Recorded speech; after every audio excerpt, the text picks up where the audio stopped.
right here where this valley comes out, there's a natural waterway. It's a dry riverbed. That is called a wadi. That rocks all over the place. Somebody pushed all the rocks out of the way to make a path. For centuries, the story of the Red Sea crossing has fascinated believers and skeptics alike. The tale, rooted in the biblical Exodus, describes how Moses, under divine guidance, led the Israelites out of Egypt by parting the Red Sea, allowing them to escape Pharaoh's army. This miraculous event is one of the most iconic moments in religious history, evoking images of walls of water, divine intervention, and the triumph of faith over oppression. But for just as long, questions have persisted. Did the Red Sea crossing actually happen? And if so, where? How could such a natural phenomenon be explained? Recently, a group of researchers and scientists have found new evidence that could finally shed light on this ancient mystery. Their findings may offer the most compelling case yet for a historical basis behind the Red Sea crossing. Before we start, please don't forget to like and subscribe to our channel for more updates. For years, archaeologists, geologists, oceanographers, and historians have investigated the possible locations and mechanisms for the Red Sea crossing. Some have argued that the event was more symbolic than literal, while others have posited various natural phenomena, such as wind set down or a shallow crossing at low tide, that might explain how such an event could have occurred. New technological advancements, coupled with a more refined understanding of the region's ancient geography, have recently offered a breakthrough. In the past decade, satellite imagery, ground-penetrating radar, and oceanographic modeling have revealed significant shifts in the Red Sea's landscape over millennia, pointing to plausible scenarios that align with the Exodus narrative. The story begins in Egypt, where the Israelites were enslaved for centuries. According to the Bible, Moses led them out of bondage after a series of divine plagues devastated Egypt. The final act in this deliverance came when the Israelites found themselves trapped between Pharaoh's pursuing army and the waters of the Red Sea. In a moment of divine intervention, the waters parted, allowing the Israelites to cross on dry land. Once safely across, the waters returned, drowning the Egyptian soldiers. This event not only represented physical salvation for the Israelites, but also symbolized spiritual liberation from oppression. Recent evidence has prompted scholars to reconsider previous assumptions about the exact location of the crossing. Traditionally, the Red Sea is thought of as the large body of water that separates the Arabian Peninsula from Africa. But the biblical term Red Sea could refer to a wider range of locations. Some suggest the term could denote any number of smaller bodies of water or marshy areas that existed in the region during ancient times. Researchers have now zeroed in on several possible sites, each offering new insights into the ancient landscape and how natural events might have played a role in the parting of the sea. One of the leading theories proposes that the Red Sea in question was not the wide, deep waters we see today, but a more northern, marshy area called the Reed Sea. This body of water, located in the Nile Delta, would have been a more plausible crossing point for a large group of people on foot. It is here that scientists believe natural forces could have caused the waters to recede, exposing a land bridge that allowed the Israelites to cross. Research into ancient weather patterns and geological shifts supports the idea that powerful winds, combined with the unique topography of the region, could have temporarily drained the shallow waters of the Reed Sea, creating a passageway. Oceanographers have modeled a phenomenon known as wind set down, which occurs when strong winds push water away from a shoreline, exposing the seabed. This phenomenon has been observed in modern times, albeit on a smaller scale. For example, in 1882, British explorers recorded an event near Lake Menzala, not far from the presumed crossing site, where strong winds blew the lake's water back for several hours, leaving dry ground behind. More recently, researchers have used sophisticated computer models to simulate similar conditions in the ancient world, revealing that winds of sufficient strength and duration could have created a temporary land bridge across parts of the Reed Sea. The timing of such an event is crucial, and this is where the new evidence becomes particularly compelling. The computer simulations based on climatic and environmental data from thousands of years ago suggest that a wind set down could have coincided with the timeline of the Exodus. If the winds were strong enough and lasted long enough, they could have created a passage just as described in the biblical account, lasting for hours or even days before the waters returned. In addition to the physical evidence, Recent archaeological discoveries have also lent weight to the idea of a historical exodus. While some skeptics have long argued that the lack of physical artifacts or inscriptions documenting such a massive migration undermines the story's historical validity, new finds in the Sinai Peninsula are beginning to challenge this view. A team of archaeologists has uncovered pottery shards, tools, and other remnants of a nomadic culture that appear to date back to the approximate period of the Exodus. These discoveries, while still being analyzed, may point to the presence of a large group of people moving through the region, adding another layer of credibility to the biblical narrative. One of the most intriguing aspects of the recent findings is how they integrate various fields of study, history, geology, oceanography, and archaeology, to create a fuller picture of what may have happened. The crossing of the Red Sea, long dismissed by some as a religious myth or allegory, is now being viewed through the lens of natural history. This doesn't necessarily undermine the religious significance of the event. For believers, the fact that natural phenomena may explain the parting of the sea does not diminish the role of divine intervention. Instead, it may suggest that miracles can occur within the framework of natural law, with the timing and alignment of forces seen as evidence of divine orchestration. For example, one of the most striking pieces of evidence comes from geological studies of the Red Sea region, which show that the sea levels have fluctuated dramatically over the millennia. During certain periods, the sea was much shallower than it is today, and the coastline was significantly different. This could explain why some ancient maps depict bodies of water where there are none today, and vice versa. Geological shifts combined with the natural phenomenon of wind setdown make it plausible that the Red Sea crossing occurred at a location where the sea was shallow enough to be affected by strong winds, yet deep enough to pose a deadly trap once the waters returned. These new insights also suggest that the crossing could have occurred in a specific part of the Red Sea, further south than traditionally thought. Some researchers have pointed to the Gulf of Aqaba, a narrow finger of the Red Sea that stretches between the Sinai Peninsula and the Arabian mainland. This area is known for its strong winds and treacherous waters, and it is geographically closer to the routes the Israelites would have likely taken during their escape from Egypt. Detailed surveys of the sea floor in this region have revealed submerged land formations that could have served as a natural land bridge, hidden beneath the waters until the right environmental conditions exposed them. In addition to the geological and environmental evidence, ancient texts and oral traditions from neighboring cultures offer tantalizing clues about the Exodus. Egyptian records, though often sparse and incomplete when it comes to documenting defeats or embarrassing events, contain cryptic references to periods of instability and large groups of people fleeing the Nile Delta. Some scholars believe these references could be veiled allusions to the Exodus. Similarly, inscriptions found in ancient Midian, in what is now Saudi Arabia, describe encounters with a group of nomads led by a prophet or leader, which some researchers believe could be a reference to Moses and the Israelites. Another area of investigation has focused on the military aspect of the Red Sea crossing. The biblical account describes Pharaoh's army, including chariots and soldiers, being engulfed by the returning waters. This dramatic ending to the pursuit has often been viewed as purely symbolic, but new research suggests it may have a historical basis. Underwater archaeologists have discovered ancient remains of chariot wheels and human bones in the Gulf of Aqaba, leading some to speculate that these could be remnants of the Egyptian army. While these findings are still subject to intense scrutiny, they offer a tantalizing possibility that the Red Sea crossing left a physical imprint on the landscape that we are only now beginning to uncover. One of the most exciting aspects of this new research is its potential to rewrite our understanding of ancient history. For decades, the story of the Exodus has been treated with skepticism by many historians, largely because of the lack of direct evidence. However, the convergence of new data from multiple scientific disciplines is beginning to change that narrative.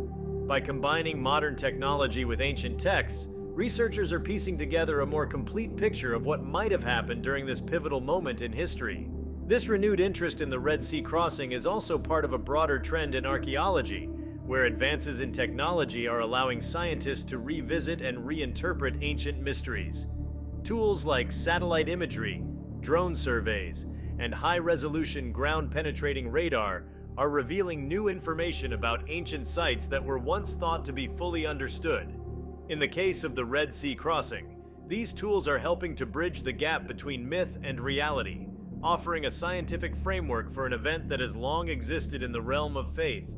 One of the most important factors in understanding the Red Sea crossing is the broader climate and environmental conditions of the region during the time of the Exodus.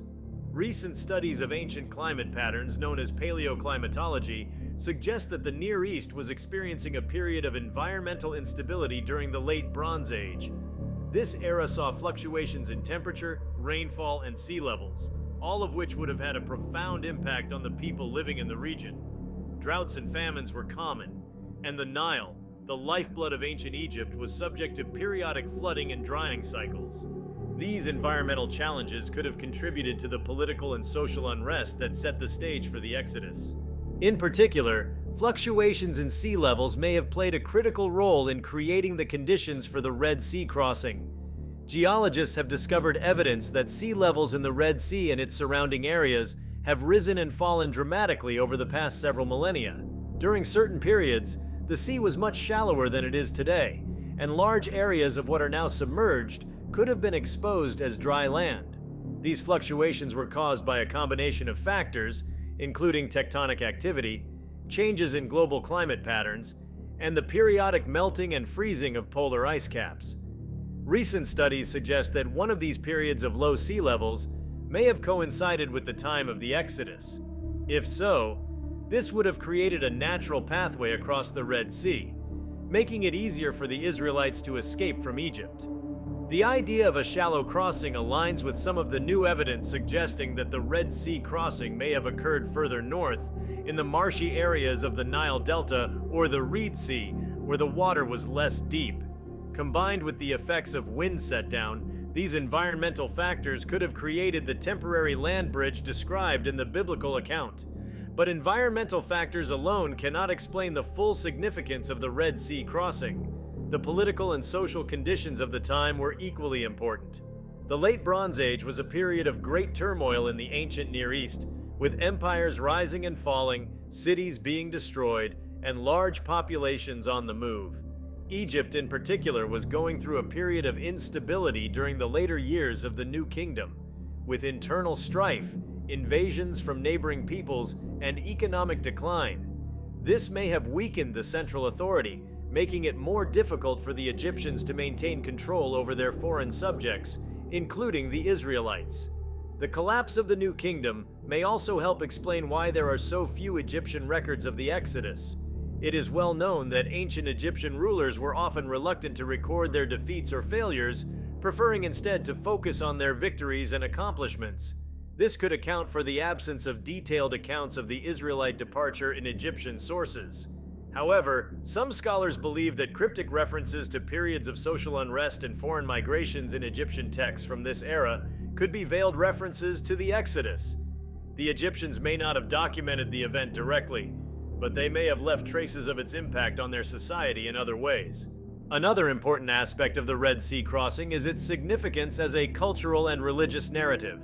While the scientific evidence for the event is compelling, the story of the Red Sea crossing also holds a powerful place in the collective memory of the Jewish, Christian, and Islamic faiths. The Exodus is more than just a historical event. It is a foundational myth that has shaped the identity of these religious traditions for thousands of years. The story of liberation from slavery, divine intervention, and the triumph of faith resonates deeply with believers, and it continues to be retold and reinterpreted in religious rituals, literature, and art. For many, the Red Sea crossing represents the ultimate act of faith. It is a story of how a group of enslaved people with no weapons or military might overcame one of the most powerful empires of the ancient world through the power of their belief in God. The parting of the sea is seen as a miraculous event that demonstrates the omnipotence of God and his commitment to protect and guide his chosen people. This theme of divine deliverance has inspired countless generations of believers who see the story as a metaphor for overcoming personal and collective struggles through faith. This religious significance has also contributed to the enduring fascination with the Red Sea crossing among scholars and scientists. The story's profound impact on religious thought has motivated many to seek out evidence that could confirm its historical basis. But the search for the Red Sea crossing is not just about proving the literal truth of the Bible. It is also about understanding how historical events can become transformed into powerful myths that shape the cultural and religious identity of entire civilizations. One of the challenges in studying the Red Sea crossing is the difficulty of separating the historical event from its later mythological embellishments. Like many ancient stories, the biblical account of the Exodus has likely been shaped by centuries of retelling and reinterpretation. The story has been passed down orally for generations before being written down, and over time it may have been embellished with symbolic and theological meanings. This does not necessarily mean that the story is untrue, but it does mean that the version we have today is likely a blend of historical fact and mythological narrative. In recent years, some scholars have begun to explore the possibility that the Red Sea crossing was not a single event, but a composite of multiple historical episodes that were later woven together into a cohesive narrative. This theory suggests that the Israelites' escape from Egypt may have involved a series of smaller migrations, each of which contributed to the larger story of the Exodus. Over time, these separate events were merged into a single dramatic story of divine intervention and liberation. This idea of a composite narrative is supported by the fact that there are multiple versions of the Exodus story within the Bible itself. For example, the book of Exodus describes the Red Sea crossing in one way, while later books such as Psalms and Isaiah offer slightly different versions of the event. These variations suggest that the story was not fixed in a single form, but evolved over time as it was passed down through different communities and religious traditions. The new evidence for the Red Sea crossing also raises important questions about how we interpret ancient texts and their relationship to historical events. For centuries, scholars have debated the accuracy of the Bible as a historical source. Some have argued that it should be read as a purely religious text, while others have sought to uncover its historical foundations. The recent discoveries related to the Red Sea crossing suggest that the Bible, while not a straightforward historical account, may contain valuable clues about real events that took place in the ancient world. One of the key challenges in interpreting the Bible as a historical document is the fact that it was written long after the events it describes. The earliest books of the Bible were likely composed several centuries after the time of Moses, during a period when the Israelites were seeking to solidify their identity as a distinct people.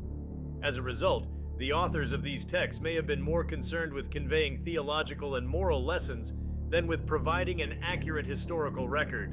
This does not mean that the events described in the Bible did not happen, but it does suggest that they may have been shaped by the religious and cultural context of the time in which they were written.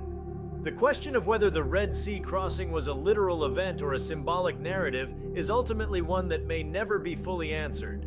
However, the recent discoveries in archaeology, oceanography, and geology provide a new lens through which to view this ancient story. By grounding the narrative in the environmental and historical realities of the Late Bronze Age, these findings allow us to see the Red Sea crossing not just as a religious myth, but as a plausible historical event shaped by the natural forces of the ancient world.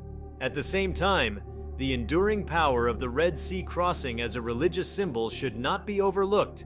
The story continues to inspire people of faith who see in it a message of hope, resilience, and divine providence.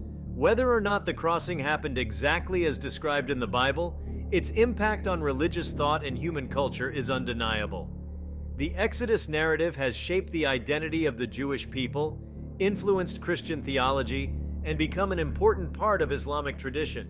It has been retold in countless ways, from sermons and prayers to films and literature, each time reinforcing its message of faith and liberation. In many ways, the Red Sea crossing can be seen as a microcosm of the broader relationship between history and myth. Throughout human history, stories have been used to explain and make sense of the world, often blending real events with symbolic meaning. The Exodus is one such story, and the recent discoveries about the Red Sea crossing remind us that history and myth are not always mutually exclusive. Real events can give rise to powerful narratives, and those narratives in turn can shape how we understand the past. One area of study that holds significant promise for further discoveries is the field of underwater archaeology. As research teams continue to explore the seabeds of the Red Sea and its surrounding bodies of water, there is the potential for discovering ancient artifacts and remnants that could provide physical evidence of the events described in the Bible. Recent discoveries of what appear to be chariot wheels, bones, and other debris in the Gulf of Aqaba, for instance, have sparked renewed interest in the possibility that the remnants of Pharaoh's army may lie submerged beneath the waters. These findings are still in the early stages of analysis, and more rigorous studies are required to determine their age and origin, but they offer a tantalizing glimpse of what may yet be found.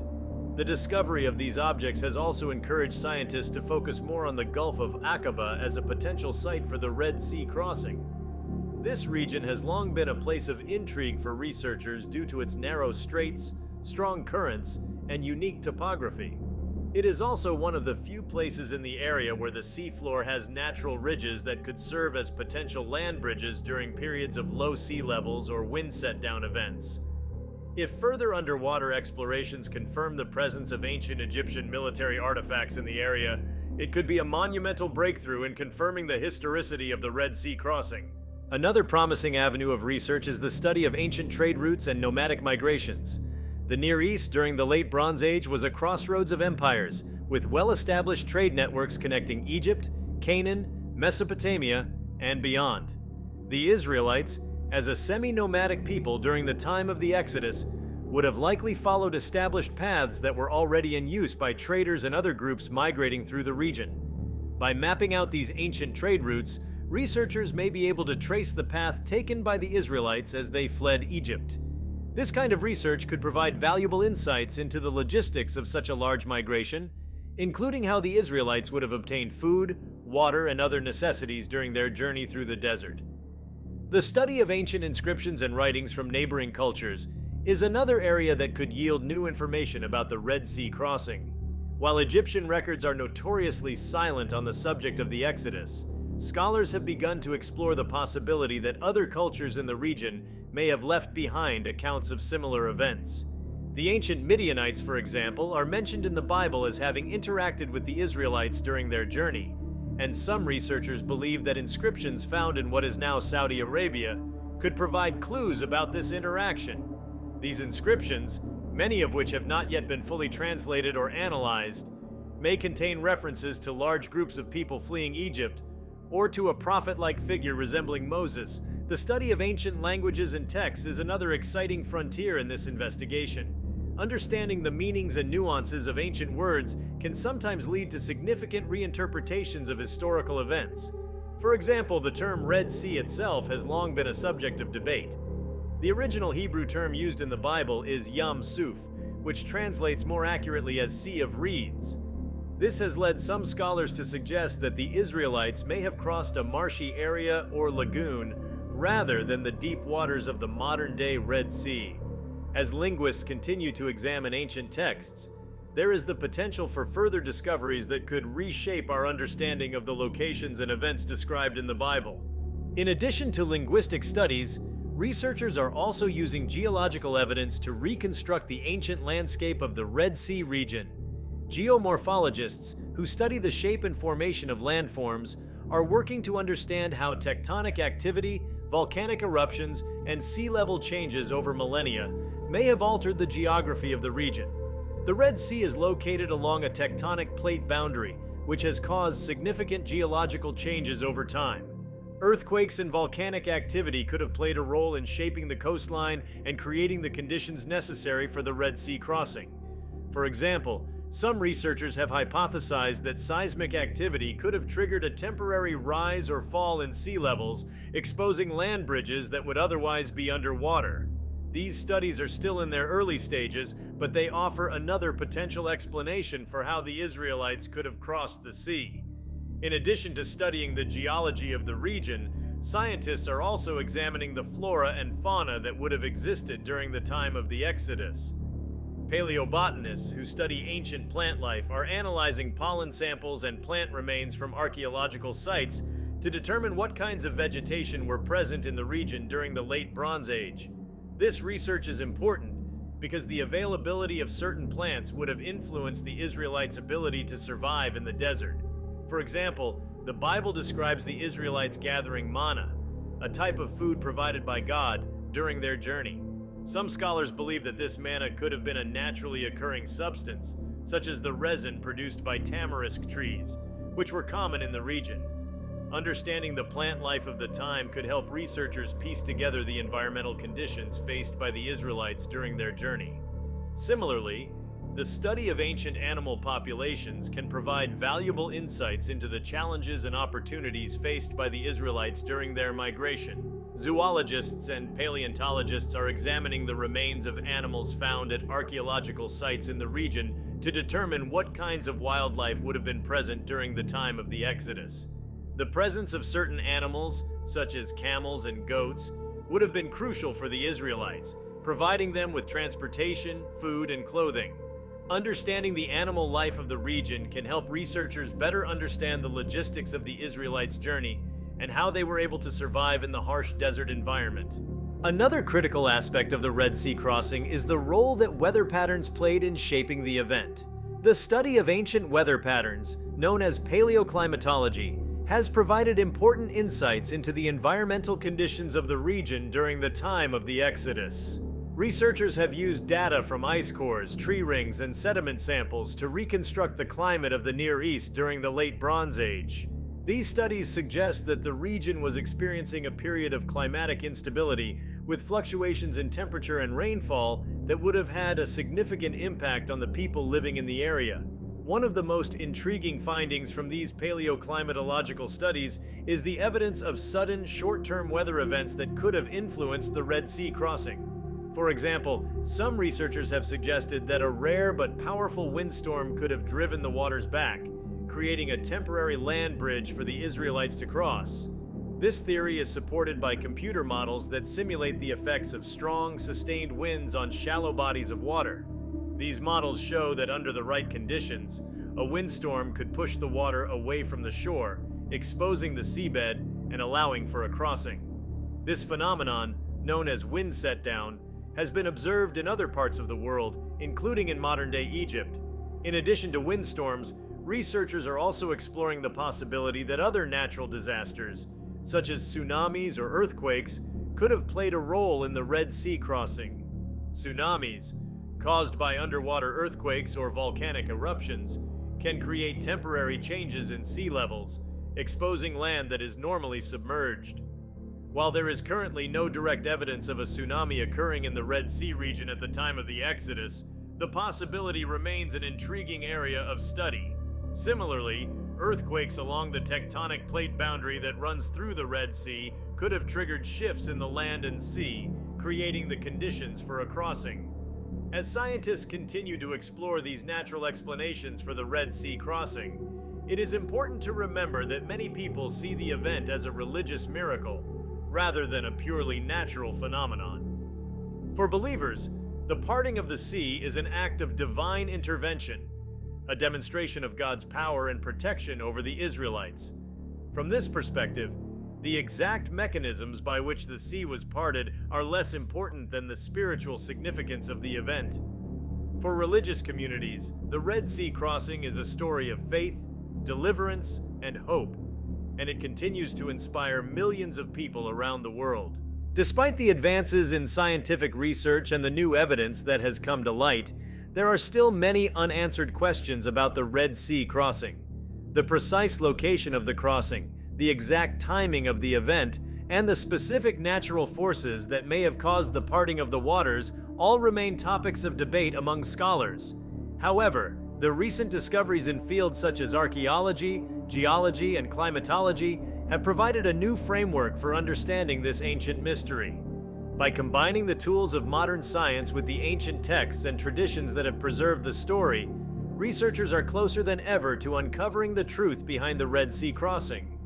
As new evidence continues to emerge, it is likely that our understanding of the Red Sea crossing will continue to evolve. Each new discovery adds another piece to the puzzle, helping to build a more complete picture of what may have happened during this pivotal moment in history. Whether seen as a historical event, a religious miracle, or a combination of both, the Red Sea crossing remains one of the most enduring and fascinating stories of the ancient world. Its significance transcends time and place, resonating with people across cultures and faiths, and reminding us of the power of belief, perseverance, and the enduring quest for freedom. If you like this video, please give it a like and subscribe to our channel. Also, could you leave your comments below and tell us, what impact do you think this discovery will have on historical research? We want to hear from you. Thank you for watching and see you next time.